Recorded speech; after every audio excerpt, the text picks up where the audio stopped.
या V1 बटे R1 V2 by R2 V2 by 3 R3 अपन 1 बटे R1 1 बटे R2 1 बटे, या जब कैपेसिटर में C1 V1 C2 V2 C3 V3 by C1 plus C2 plus C3। समझ में आई बात? तो ऐसा नहीं कि तुम वहाँ पे यही नहीं कर पा रहे हो। ये बड़ा छोटा का तुम्हें याद होगा, एक जो है कि छोटे छोटे ड्रॉप मिलकर बड़े ड्रॉप बन गए, तो टर्मिनल वेलोसिटी बड़े का और छोटे का कितना होता है रेशियो?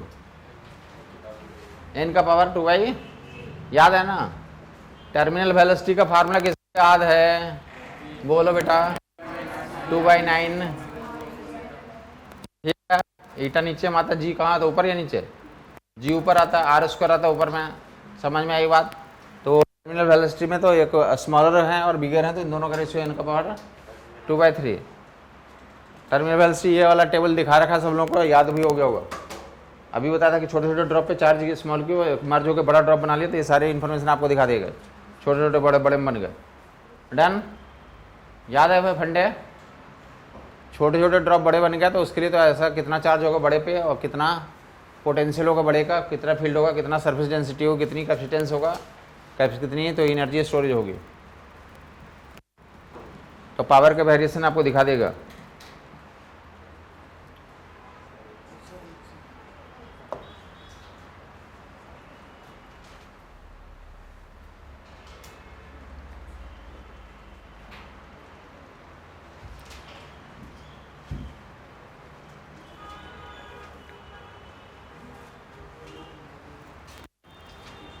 डन हो गया?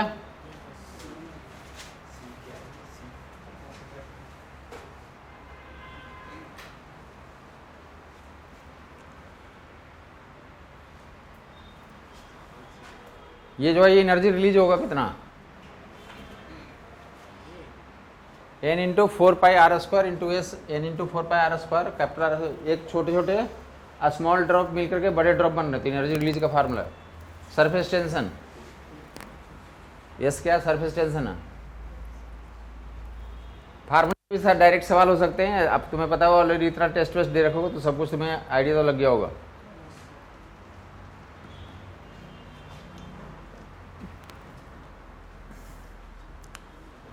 डन? क्या वो एंगल ऑफ कांटेक्ट किस पे डिपेंड करता है? ये भी याद है ना? इसको कन्वर्ट कर लिया था 3-4 फार्मूले में। इस एनर्जी को किस में चेंज करो? टेम्परेचर में एमएस डेल्टा थीटा कर लोगे, या एमबीएस करो टू काइनेटिक एनर्जी, या फिर तो करंट में चेंज करो I² into T, heat produced I² R into T. ठीक है, बल्ब कौन फूटता है?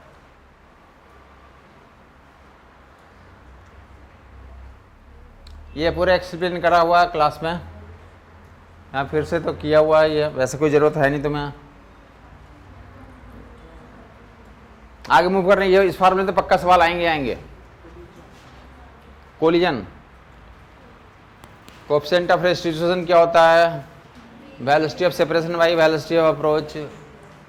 v2 minus v1 equal to e times u1 minus u2, direct formula. ठीक है, हमें यहाँ से क्या निकालने के सवाल होते हैं? v1 v2 निकालने के सवाल होते हैं। u1 u2 एंड e दिया रहता है। अब किस केस में वेलोसिटी एक्सचेंज होती है? जल्दी बोलोगे। मासेस आइडेंटिकल हो, इलास्टिक कोलिजन हो। मासेस आइडेंटिकल, इलास्टिक कोलिजन, तो वेलोसिटी क्या हो जाता है हमारा? एक्सचेंज हो जाता है। u1 u2 से जाएगा, और u2 कहाँ से जाएगा? u1 से जाएगा। फार्मूला याद होगा, ये देख लोगे सही लिखा है गलत लिखा है। देखो, और मतलब गलती खोजता है इसमें। v1 के वैल्यू सही लिखा है वो गलत लिखा हुआ?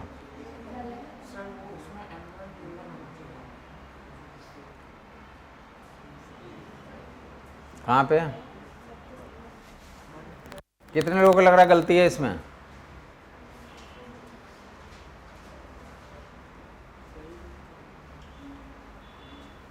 m1 माइनस em2 इलास्टिक रहेगा, तो ई की वैल्यू बन रख करके तो मैनेज कर लोगे। वैल्यू पुटिंग के वेरियस टाइम सवाल आए हैं, तो एक बार फिर से रिमाइंडर दे दिएगा तुम्हें।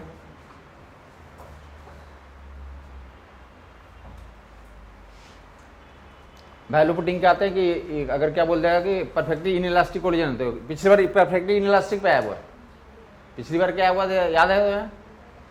बोल रहा है कि क्या है, तो एक एम है, एम यू से जा रहा है, एम कितने से जा रहा है, यू से जा रहा है, और दूसरा एक एम है जो स्टेशनरी है। एम जो यू से जा रहा था जाके जस्ट कोलाइड करके चिपक गया उससे, तो फाइनल स्पीड दोनों की निकालो, u/2 हो जाएगी। नहीं समझ में आया?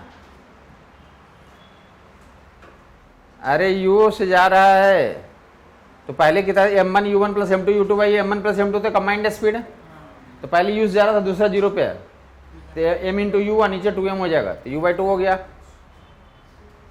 लॉस इनका इंटेगर जाएगा तो ये फार्मूला देख लोगे एक बार, 1/2 m1 m2 m1 plus m2 u1 minus u2 का whole square 1 minus a square. और रोटेशनल वाला फिर मिला तो 4 बार नीचे वाला क्वेश्चन पूछा हुआ, कम से कम 2 से 3 बार ऊपर वाला ही पूछा हुआ। इंश्योर करोगे फिर से पूछता तो तुम कर लोगे। होल वोल वाला सेंटर ऑफ मास निकाल लोगे ना तुम, या मोमेंट ऑफ इनर्शिया। होल तो करते नहीं, निगेटिव मास रख देते हैं या निगेटिव चार्ज रख देते, तो electric field and potential ensure करोगे, कर लेते तुम। तो ऐसा पूछेंगे नहीं, मतलब लंबा हो जाता वो सब, तो रेयरली सेंटर मास हो सकता है पूछ लें। वैसे आजकल का जो पैटर्न है तो होल वोल लंबाई आजकल दे नहीं रहे हैं तुम्हें।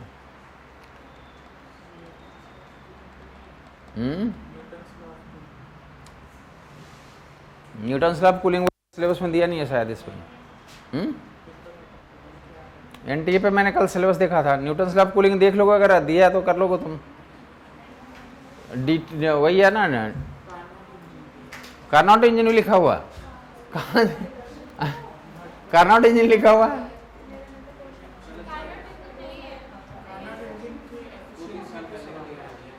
पीछे का देख लिया होगा, हमने तो कल ही परसों देखा था कि उसमें तो एनटीए पे देखा था।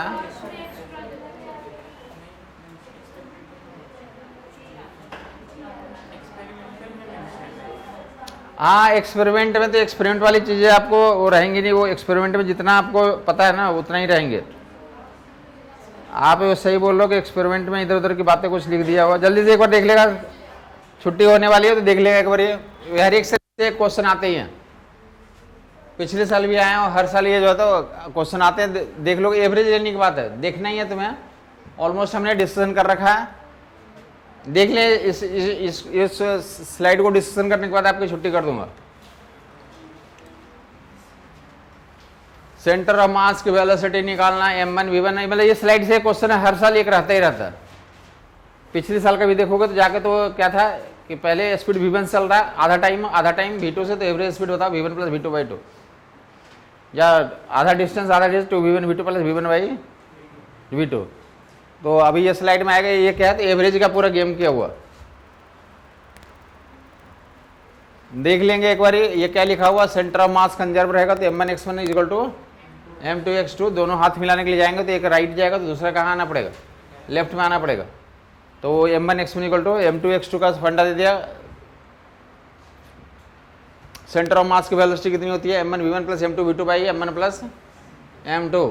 अगर सेंटर ऑफ मास शुरू में रेस्ट में इंटरनल फोर्स रहेगा तो सेंटर ऑफ मास फाइनली भी क्या रहेगा, रेस्ट में रहेगा। अगर वेलोसिटी अलग अलग रहेंगे तो कोई दिक्कत नहीं है। अगर रेस्ट में, अगर लिख दिया को रेस्ट में, फाइनली भी क्या होगा, रेस्ट में रहेगा। वेलोसिटीज तो अलग अलग होंगे, समझ में आई बात। बाकी ये वाला फंडा समझ में आ गया ना तुम्हें, ये सेंटर ऑफ मास की वेलोसिटी निकालने के लिए है, ठीक है। या सेंटर ऑफ मास के solution m1 a1 plus m2 a2 by m1 plus, समझ में आई बात। 2 पार्टिकल 3 पार्टिकल के लिए सेंटर ऑफ मास का पोजीशन तो निकाल लोगे ना तुम। एक यहाँ पे है, एक यहाँ पे, centre mass m2 D by m1 plus, या ट्रायंगल के वर्टेक्स पे 3 मास से रख दिए, सेंटर मास निकालो। कर लेंगे नहीं कर लेंगे, सेंटर 3 मास से रख करके भी यही मैंने पूछा सवाल पूछा हुआ कि वो एक वो 1 किलो और यहाँ पे 2 किलो, वहाँ पे 3 किलो, तो सेंटर मास का पोजीशन निकालो। तो m1 x1 plus m2 x2 plus m3 x3 by m1 plus m2 plus, और m1 y1 plus m2 y2 plus m3 by 3 by. समझ में आई बात। और तुम्हें पता होगा कितना आ जाएगा, तो कितना आ जाएगा, 1 kilo 2 kilo 3 kilo, 1 kilo 2 kilo 3 kilo. कर लोगे, जोड़ दोगे ना तुम। नहीं जोड़ोगे तो बता दो, मैं कर लिखवा देता हूँ। हमारी तरफ से कोई टाइम में दिक्कत नहीं है, आपके कारण ये तो मैं कर रहा हूँ जल्दी। ये इस पे पिछली बार सवाल आ गया, ये बताया अभी कि ये एक स्टेशनरी था और एक चल रहा था, तो m into you by 2m, तो कितना हो गया u बाई 2 कंबाइंड स्पीड। समझ नहीं आया अगर एक पार्ट के लिए m1 से v1 जा रहा है m2 v2 तो सेंटर मास की m1 v1 plus m2 v2 by m1 plus m2, और यही दो लोग चिपक गए, एक m1 v1 से m2 v2 से आपस में चिपक गए, तो कंबाइंड स्पीड यही हो जाएगी m1 v1 plus m2 v2 by m1 plus m2। समझ में आई बात नहीं आई? हाँ जी, चिपकने के पहले का दिया रहता है, चिपकने के बाद का निकालना तो यूजुअली उल्टा भी हो सकता है, बट ऐसे यूजुअली ऐसे होता। ठीक है ये। और ये क्या, यहाँ पे अगर यही दो, एक कैपेसिटर चार्ज रहेगा C1 V1 और दूसरा C2 V2 by C1 plus C2, common potential क्या हो जाएगा वो, डन हो गया। और एक अनचार्ज है और एक अनचार्ज है, तो अनचार्ज है तो यहाँ पे 0 रख दोगे तो CB अपॉन, तो कॉमन पोटेंशियल V/2 हो जाएगा। समझ में आई बात? बैलेंस फ्रिज में सभी 4 माइक्रोफैराड है तो बैलेंस भी कितना आ जाएगा, अरे 4 ही आ जाएगा। चारों आर्म्स का पिछली बार 8 दिया तो 8 ही आ जाएगा, तो पिछली बार पूछ लिया सर कि जो बैलेंस फ्रिज में 8 माइक्रोफैराड का कैपेसिटर लगा हुआ तो कितना आ जाएगा इक्विवेलेंट भी, 8 ही आ जाएगा। या रेसिस्टेंस में भी तो सभी बराबर है तो उतना ही आ जाते हैं। बैलेंस फ्रिज वाला ये देख लेना एक बार, जितने सिमेट्रिक डायग्राम दिखाए हैं तो इधर देख लेंगे।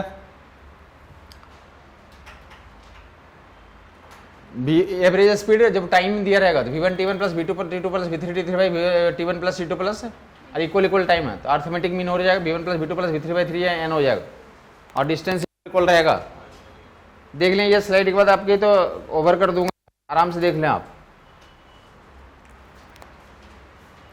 इलेक्ट्रिकल कंडक्टिविटी, चलें पहले तो इसको देख लें, कंप्लीट कर लें।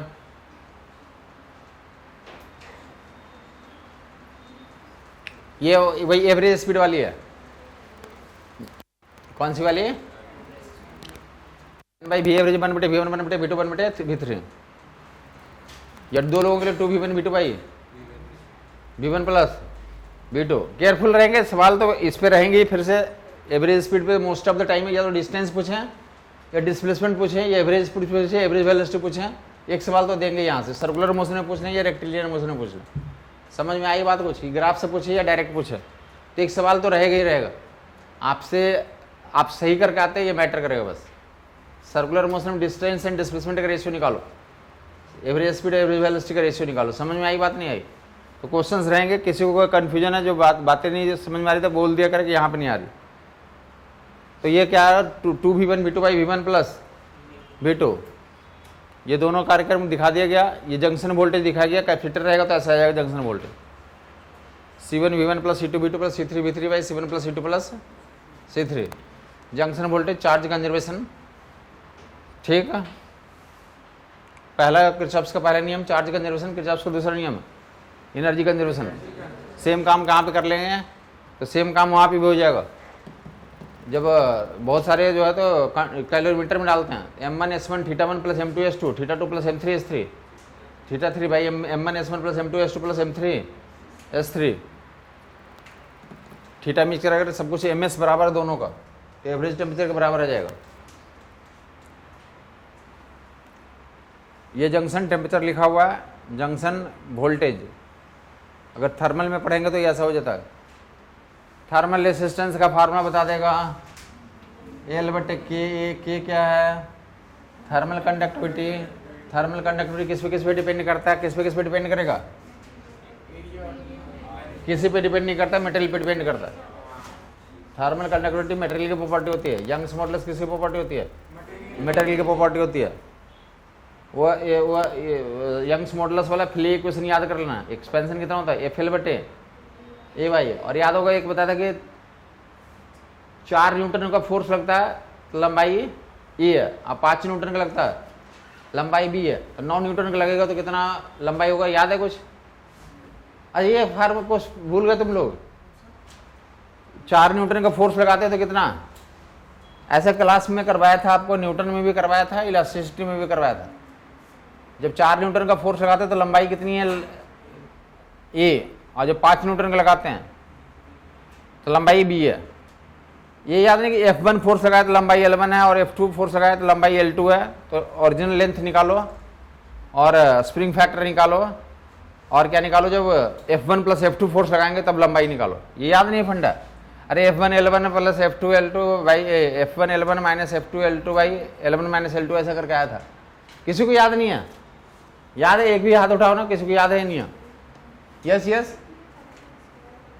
किसी को याद नहीं है? क्या आश्चर्यजनक, मतलब तुम लोग पढ़े नहीं घर पे क्या नोट्स वगैरह? हाँ तुम्हें याद है, तुम्हें भी नहीं है? अब तुम्हें 11th रिवाज करोगे?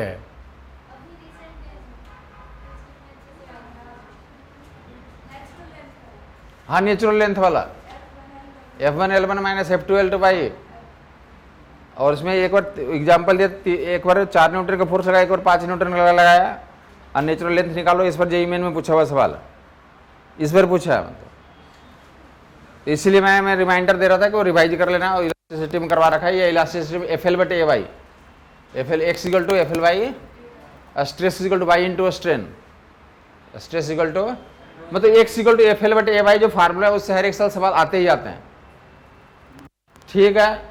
या स्ट्रेस और स्ट्रेन का ग्राफ करते हो, स्ट्रेट लाइन ग्राफ आता है, तो वहां से भी सवाल आते ही आते हैं, तो एक बार उसको देख लेना। चलिए ये आपको देख लिया, वोल्टमीटर की रीडिंग याद है लोगों को? ये भी नहीं याद, तो ये कितना होगा? तो वोल्टमीटर की रीडिंग E1 बटे R1 plus E2 by R2 अपन 1 बटे R1 प्लस R1 R2 बराबर, तो E1 E2 by 2, E1 E2 बराबर है तो E आ जाएंगे, E1 E2 भी बराबर है तो E आ जाएंगे। E1 E2 बराबर है तो कितना आ जाएगा वोल्टमीटर की रीडिंग? क्या क्या सवाल होता है ये? R1 R2 ऐसे गुना कर लोगे तो E1 R2 E2 R1 बटे R1 प्लस R2 वोल्टमीटर की रीडिंग आ जाएगी। 5 में से कोई 4 दे रहेगा, R1 R2 V1 E1 E2 and V, 5 लोग हैं, कोई 4 दे रहेंगे, 5वां निकाल लोगे तो समझ आई बात। तुम वोल्टमीटर की रीडिंग बोलते हैं या इसी को क्या बोलते हैं? जंक्शन का वोल्टेज भी इसी को बोलेंगे, इसी को क्या बोलेंगे? मोस्टली करंट पूछिएगा तो इस फॉर्म में पूछा जाता है, इसलिए इसमें दिखा दिया।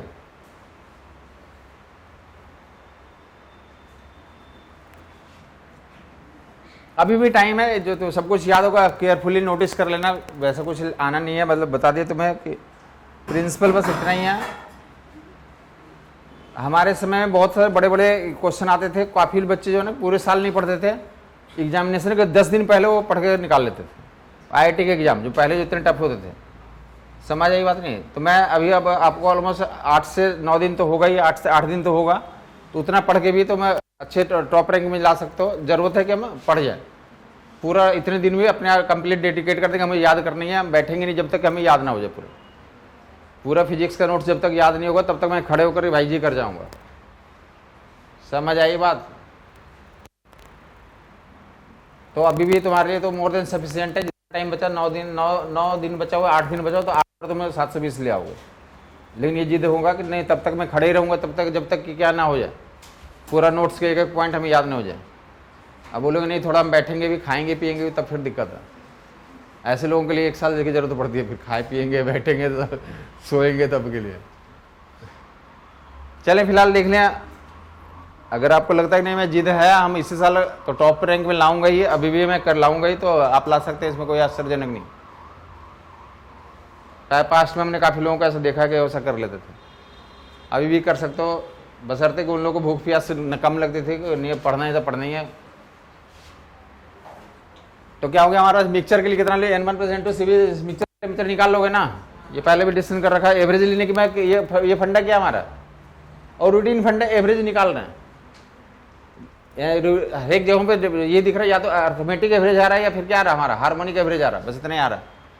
सेम गैस रहेंगे तो CB कॉन्स्टेंट N1 T1 वाला ही आ जाएगा, 4 कोई दिया रहेगा, 5वां निकालना या इतना तक नहीं जाएगा, या तो एक्सप्रेशन ही पूछ लेंगे N1 plus N2 plus N3, या वैल्यू देख पूछेंगे तो 2 ही टर्म रहेगा N1 T1 N2 T N1 plus N2। और क्या है तो अगर नंबर ऑफ मोल मतलब टेम्परेचर सेम है सबका, N1 CP1 plus N2 CB2 by N1 plus N2, CB आ जाएगा CP plus CB plus R को तो CP आ जाएगा। समझ आई बात? जिनको कन्फ्यूजन है तो बोल देंगे कन्फ्यूजन है यहाँ पे।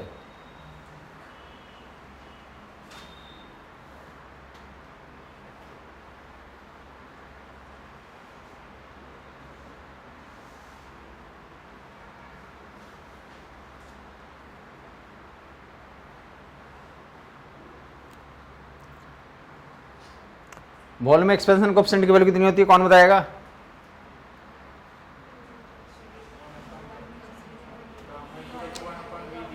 वन बटे वी डी बाई वॉल्यूम का फंक्शन ला के डिफरेंशिएट करके गामा की वैल्यू निकालोगे। कांस्टेंट प्रेशर पे कितनी होती है कौन बता देगा? वॉल्यूम